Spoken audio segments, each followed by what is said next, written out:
মুখে দিয়া গিয়া দেখি আপনার ওলা জুলি রয়েছে আপনার ও ধরছি তাপ আমার ধরে আমার ফুয়ারে কইছি রে বাবা জলদি তোর মারবা আনুকুল। দীর্ঘ 6 মাস পর সৌদি আরব থেকে দেশে ফেরেছেন স্বামী। সেই আনন্দের রেশ কাটতে না কাটতেই পরদিন সকালে নিজ বাড়ি থেকে উদ্ধার করা হয় স্ত্রীর নিথর দেহ।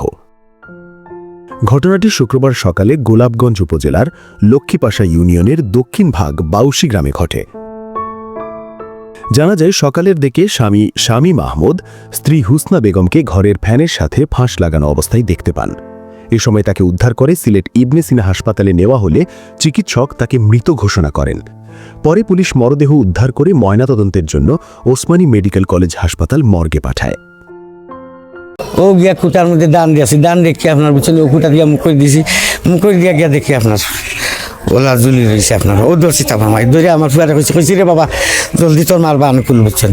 এখন ফুয়া বানকুল তো পারে না, বাদে দৌড়াইয়া বুঝছেন ফুয়া আইয়া আমার মেয়ে অফতারে নিছে, আমার দাম ধরে নিছে, নেওয়া পরে বুঝছেন দা দিয়া তো বান খুলিয়া নিছিলাম। আমরা দৌড়াইয়া গেছি ইজমেশিনাথ গেলে কইছে মারা গেছে।